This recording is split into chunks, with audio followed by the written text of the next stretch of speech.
ये फिल्म शुरू होती है जब समंदर से राज की मखलूक जो पैरासाइट्स कहलाती है शहर में धीरे धीरे दाखिल हो रही है।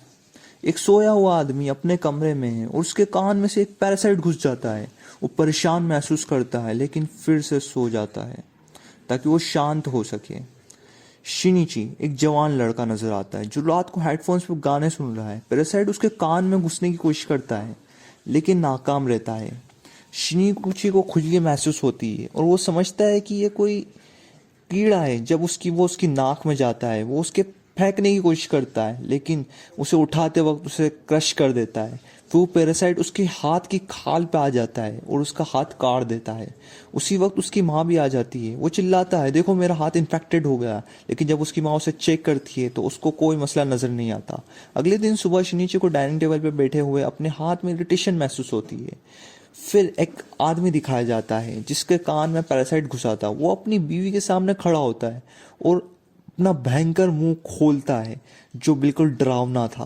वो अपनी बीवी के चेहरे को अपने बड़े मुंह से ढक लेता है और ये सब उस पैरासाइट की वजह से हो रहा था। शिनिची फिर नजर आता है जो स्कूल जाते वक्त अपने दोस्त से मिलता है। उसका दोस्त उसके अजीब हरकतों को नोटिस करता है।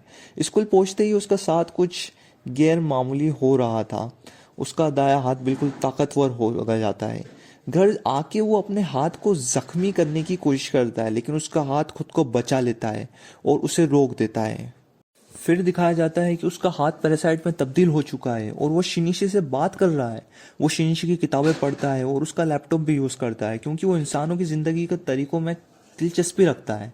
शिनिशी ने उसे रोक दिया जब वो उसके जिस्म में घुसने की कोशिश कर रहा था।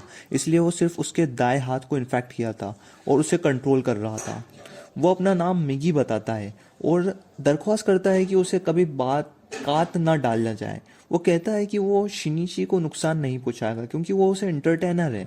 अब लगता है कि शिनिची और मिगी के दरमियान दोस्ती का रिश्ता बन रहा है। लेकिन शहर में जिन लोगों के पैरासाइट ने इन्फेक्ट किया थे वो पूरी तरह से हंगामा मचा रहे हैं। वो इंसानों को मार के अपनी भूख मिटा रहे हैं और मिगी शिनिची को एक होटल में ले जाता है जहाँ कई पैरासाइट इंसानों को गोश्त खा रहे हैं। वो शिनिकोची को भी इन्फेक्ट समझ कर उसको गोश्त पेश करते हैं लेकिन वो उसका सर काट देते हैं। हालांकि वो अभी भी इंसान है और पूरी तरह से इन्फेक्ट नहीं हुआ है। लेकिन मिगी शिनिची को बचाता है और उन पैरासाइट पर हमला करता है क्योंकि अगर शिनिची मर गया तो मिगी भी मर सकता है। इसलिए वो अपने लिए लड़ता है। खबरें चलती हैं कि शहर के लोग मारे जा रहे हैं और किसी को भी कातिल का पता नहीं चल रहा है क्योंकि पैरासाइट छुपके से काम कर रहे हैं। शिनिची मिगी से पूछता है कि वो अपने साथी पैरासाइट्स को इंसानों से खाने से क्यों नहीं रोकता।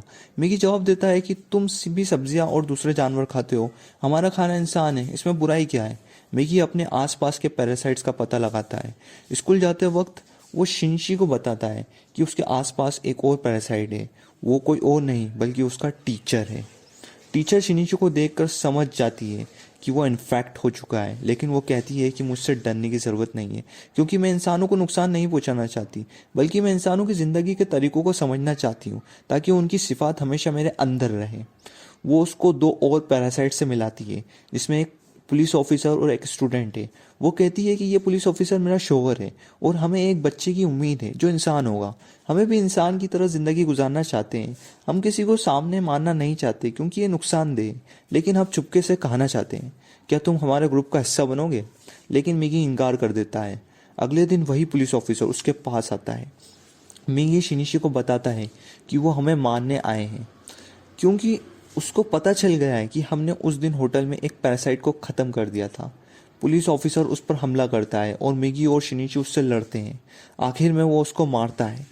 घर आकर शिनिची अपनी जान लेने पर शर्मिंदा महसूस करता है लेकिन दिखाया जाता है कि पुलिस ऑफिसर के जिस्म से निकलकर पैरासाइट अब शिनिची की मां के जिस्म में चला गया है और वो शिनिची को मारने की कोशिश कर रही है। मिगी शिनिची को बताता है कि वो तुम्हें मारना चाहती है लेकिन मिगी शिनिची को बोलता है कि अगर तुमने ऐसा कहा तो मैं तुम्हें भी मार दूंगा क्योंकि वो उसकी माँ का गहरा रिश्ता है। वो अपनी माँ को खोना नहीं चाहता पर पहली नज़र में उसकी माँ का चेहरा भी दूसरे पैरासाइट की तरफ तब्दील हो जाता है और वो शिनिची पर हमला करता है। वो खून बहाने की वजह से मरने का करीब पहुंच जाता है। अगले दिन सुबह दिखाया जाता है कि वो ठीक हो गया है। मैगी बताता है कि तुम जख्मी हो गए थे लेकिन मैंने अपने सेल से तुम्हारे जख्म को ठीक कर दिया है। लेकिन खतरनाक बात यह थी कि मैगी के सेल शिनिशी में ट्रांसफ़र हो गए हैं। अब शिनिची पूरी तरह से इन्फेक्ट हो चुका है। वो अपनी माँ को ढूंढने लगता है लेकिन उसको कहीं नहीं मिलती वो। फिर वो पुलिस ऑफिसर के बारे में पूछने के लिए टीचर के पास जाता है, लेकिन टीचर भी कुछ नहीं बताती। मिगी उसे बताता है कि मुझे दिन में 4 घंटे सोना होगा और उस वक्त तुम्हें अकेला लड़ना होगा क्योंकि मैं तुम्हें नहीं बचा सकता। मिगी के सेल्स होने की वजह से मिगी की सिफात शिनिची में भी जाहिर होने लगती है। अब दिखाया जाता है कि एक स्टूडेंट जो टीचर ने दिखाया था वो भी पैरासाइट में तब्दील हो चुका है। वो शिनिची के स्कूल में एडमिशन लेता है और उसका दोस्त बनने का दावा करता है। वक्त गुजरते ही सबको पता चल जाता है कि वो पैरासाइट है। स्टूडेंट फिर सबको मारना शुरू कर देता है और शिनिची के दोस्त को मारने की कोशिश करता है, लेकिन शिनिची अपने दोस्त को लेकर बिल्डिंग से कूद जाता है। वो टीचर वहाँ पहुँचती जो है जो उस स्टूडेंट को मौत चाहती है क्योंकि वो उसका राज उगड़ सकता था। वो वहाँ बम फोड़ देती है लेकिन खुद बच जाती है। पुलिस वहां पहुंचती है लेकिन वो स्टूडेंट पुलिस को भी खत्म कर देता है। मिगी शिनिची को बताता है कि स्टूडेंट बिल्डिंग की छत पर है। दूसरी बिल्डिंग की छत पर जाकर वो उसको तीर मारकर चलाकर मारता है। फिर वो टीचर के पास वापस आता है और उस पुलिस ऑफिसर को पता पूछता है जो पैरासाइट था। टीचर उसकी लोकेशन बताती है। उस पुलिस ऑफिसर का पैरासाइट अब भी शिनिची की माँ में है, लेकिन मिगी का आराम का वक्त है। इसका मतलब शिनिची को अकेला लड़ना होगा। किसी तरह वो उस पैरासाइट का गला काट कर उसे खत्म कर देता है। उसके बाद उसकी माँ और पुलिस ऑफिसर दोनों खत्म हो जाते हैं। फिर शिनिची अपने दोस्त से मिलने हॉस्पिटल जाता है। वो कहता है कि मैं एक एक कर सब पैरासाइट को खत्म कर दूंगा। फिर दिखाया जाता है कि कोई उनकी तस्वीरें ले रहा है और वो एक जासूस है। मूवी का पार्ट 1 यहाँ ख़त्म होता है। अब पार्ट 2 शुरू होती है। पार्ट 2 में कुछ महीनों बाद का वक्त दिखाया जाता है जब मिलिट्री ऑफिसर्स को पता चल गया है कि शहर में पैरासाइट है जो इंसानों पर हमला कर रहे हैं। वो उन्हें बचाना चाहते हैं, इसलिए वो जेल से एक सीरियल किलर को छोड़ देते हैं जो पैरासाइट को पहचान सकता है। एक एक कर इंसान उसके सामने पेश किए जाते हैं और वो सबको इंसान कहता है, लेकिन जब शिनिची उसके सामने आता है तो वो सोचने लगता है और बड़ी मुश्किल से कहता है कि वो भी इंसान है। घर वापस आकर मिगी शिनिची को बताता है कि हमसे थोड़ी दूरी पर एक पैरासाइट है। वो एक करीबी बिल्डिंग में जाते हैं जहां एक पैरासाइट इंसान का गोश्त खा रहे हैं। शिनिची को देखकर वो पैरासाइट उसकी तरफ बढ़ता है, लेकिन मिगी उसे मारता है। अचानक शिनिची को महसूस होता है कि कोई उसके पीछे है। वो कोई और नहीं बल्कि वही शख्स है जिसने पार्ट 1 के आखिर में मिगी और शिनिची की तस्वीरें ली थी। फिर शहर का मेयर नजर आता है जो पैरासाइट के हक में बात करता है। वो शैतानी शख्स है और उस टीचर का उससे रिश्ता है। अब दिखाया जाता है कि टीचर का बच्चा जो इंसान है। मेयर को पता चल गया है कि शिनिची पैरासाइट को मारता है और वो भी उससे ख़त्म करना चाहता है, लेकिन टीचर उसे रोक देती है। वो कहती है कि मिगी और शिनिची का एक ही जिस्म है। मैं देखना चाहती हूँ कि वो एक दूसरे को साथ कैसा रिश्ता बनाते हैं। अगर वो शिनिची को मारते हैं तो हमारा पैरासाइट मिगी भी खत्म हो जाएगा। इसलिए उसने वो जासूस शिनिची के पीछे लगा दिया है ताकि वो उस पर नज़र रखे। चलते वक्त एक दिन शिनिची को फिर महसूस होता है कि कोई उसके पीछे है। वो जासूस उसे मशवरा देता है कि पुलिस के सामने खुद को जाहिर करो, लेकिन शिनिची कहता है कि नहीं, पुलिस डिपार्टमेंट में पैरासाइट से भरी हुई है।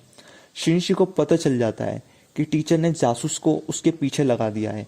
वो टीचर के पास जाता है और पूछता है कि तुम सब क्या कर रहे हो, तुमने ये सब बंद क्यों नहीं करना चाहिए। टीचर कहती है कि तुम हमारे साथी पैरासाइट्स को क्यों मारते हो।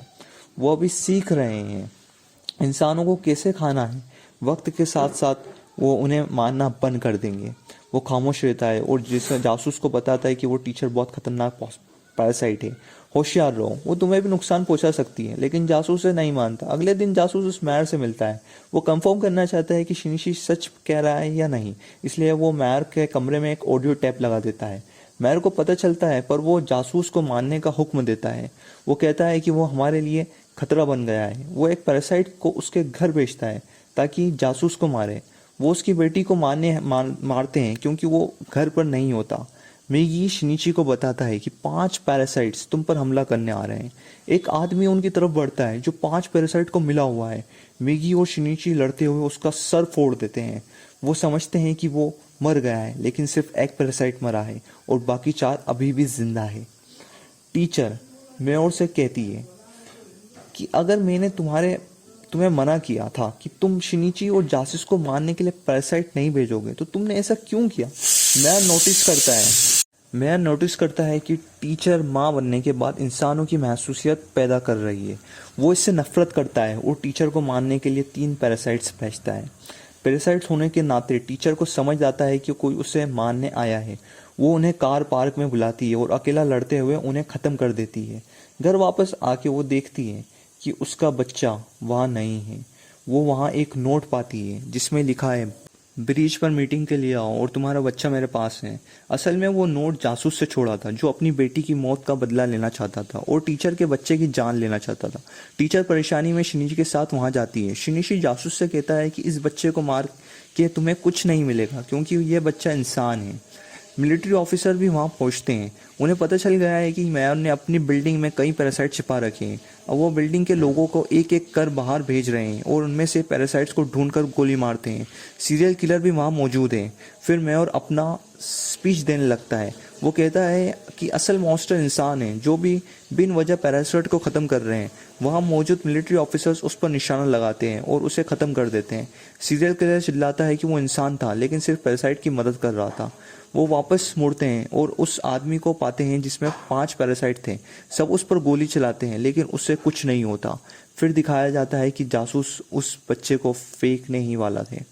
टीचर अपने बच्चे को बचाने के लिए पैरासाइट्स में तब्दील हो जाती है। वो अपना एक हाथ जासूस के एक जिस्म में डाल देती है। नतीजे में सबको पता चल जाता है कि वो पैरासाइट है।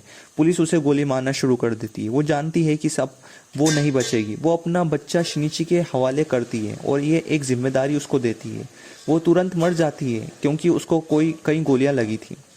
यहाँ शिनिची को अपनी माँ याद आती है और वो इंसानी महसूसात पैदा करता है। अब पुलिस शिनिची को इंट्रोगेशन के लिए ले जाती है लेकिन उन्हें रिपोर्ट मिलती है कि एक आदमी जिसमें 5 पैरासाइट थे उसने मिलिट्री ऑफिसर्स को मारा है। फिर शिनिची उस जगह की तरफ गाड़ी चलाता है लेकिन वो पैरासाइट उसकी गाड़ी का एक्सीडेंट करवा देते हैं और उसे रोक देते हैं।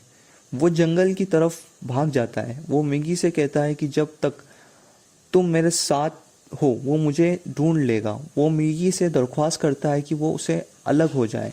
इसी दरमियान वो पैरासाइट वहां पहुंच जाता है और उस पर हमला करता है। शिनिची और मिगी अब दोस्ती कर चुके हैं इसलिए मिगी खुद को कुर्बान करते हुए शिनिची के जिस्म से अलग हो जाता है। वो शिनिची से कहता है कि वहां से भाग जाओ। मिगी को वो पैरासाइट मारता है। मिगी की मौत पर उदास शिनिची अपने दोस्त के घर जाता है। वो दिल से उसकी खिदमत करती है लेकिन लेते वक्त वो अचानक देखता है कि उसका हाथ मिगी का एक हिस्सा पैदा कर रहा है। ऐसा इसलिए हुआ है क्योंकि जब मिगी ने उसे ठीक किया था तो उसकी सेंस शिनिची के जिस्म में ट्रांसफ़र हो गई थी। इसलिए अगर वो चाहे तो मिगी फिर से पैदा हो सकता है। शिनिची जानता है कि अभी भी वो पैरासाइट उसकी लोकेशन का पता लगा सकता है क्योंकि मिगी फिर से पैदा हो गया है। इसलिए वो अपने दोस्त की ज़िंदगी के लिए अलविदा कहकर चला जाता है। बाहर जाकर वो उस पैरासाइट का हाथ लग जाता है। वो एक मील में पहुंचता है और एक केमिकल अर्थिंग रोड अपने जिस्म में डाल देता है लेकिन वो बच जाता है। वो कहता है कि तुम मेरे बारे में क्या सोच रहे हो? मैं तुम्हें मार के दूसरे इंसानों को मारूंगा और मेरे साथ दूसरे पैरासाइट पूरी दुनिया पर हुकूमत करेंगे। वो शिनिची को मारने ही वाला होता है कि अचानक मिगी फिर से उसके हाथ में पैदा हो जाता है। वो उस पैरासाइट पर हमला करता है। इसी दरमियान उसके जिस्म में परेशानी होती है और वो परेशान हो जाता है। मिगी उस बताता है कि उस रोड में कई केमिकल्स थे जिसे तुमने उस पर चलाया था, इसलिए अब सब पैरासाइट उसके जिस्म को छोड़ना चाहते हैं। सब पैरासाइट्स एक एक करके उसके जिस्म से निकल जाते हैं। अब सिर्फ ढांचा रह गया है। शिनिची उसमें आग में फेंक देता है और उसकी जान ले लेती है। कुछ वक्त बाद सब कुछ नॉर्मल दिखाया जाता है। मिगी शिनिची से कहता है कि अब इस दुनिया में कोई पैरासाइट नहीं बचा, इसलिए हमें साथ नहीं रहना चाहिए। मैं तुमसे अलग हो जाऊंगा। लेकिन शिनिची इनकार कर देता है। लेकिन मिगी खुद ही अपने आप को अलग कर देता है और शिनिची का असली हाथ वापस आ जाता है। उदास होकर वही मिगी को याद करने लगता है। अब दिखाया जाता है कि कई वक्त गुजर गया है। शिनिची और उसकी दोस्त खुश है और वो इस टीचर के बच्चे से मिलने जाते हैं। अचानक दिखाया जाता है कि सीरियल किलर वापस आ गया है। जी हाँ, वो शिनिची की दोस्त को पकड़ लेता है और वो उसके कान में फिसफिसाता है कि असल मॉन्स्टर इंसान है। लेकिन शिनिची की दोस्त कहती है कि असल मॉन्स्टर तुम हो, तुम लोगों को मारते हो। इस पर वो सीरियल किलर उसे बिल्डिंग से धकेल लेता है। जी हाँ, लेकिन शिनिची अचानक वहां पहुंच जाता है और अपना हाथ बढ़ाकर उसे बचा लेता है। यहाँ उसे एहसास होता है कि मिगी ने उसे यहाँ मदद की है। मूवी का सेकंड पार्ट यहाँ ख़त्म होता है। सो लाइक एंड सब्सक्राइब जरूर करिएगा और लाइक बनाए रखिए।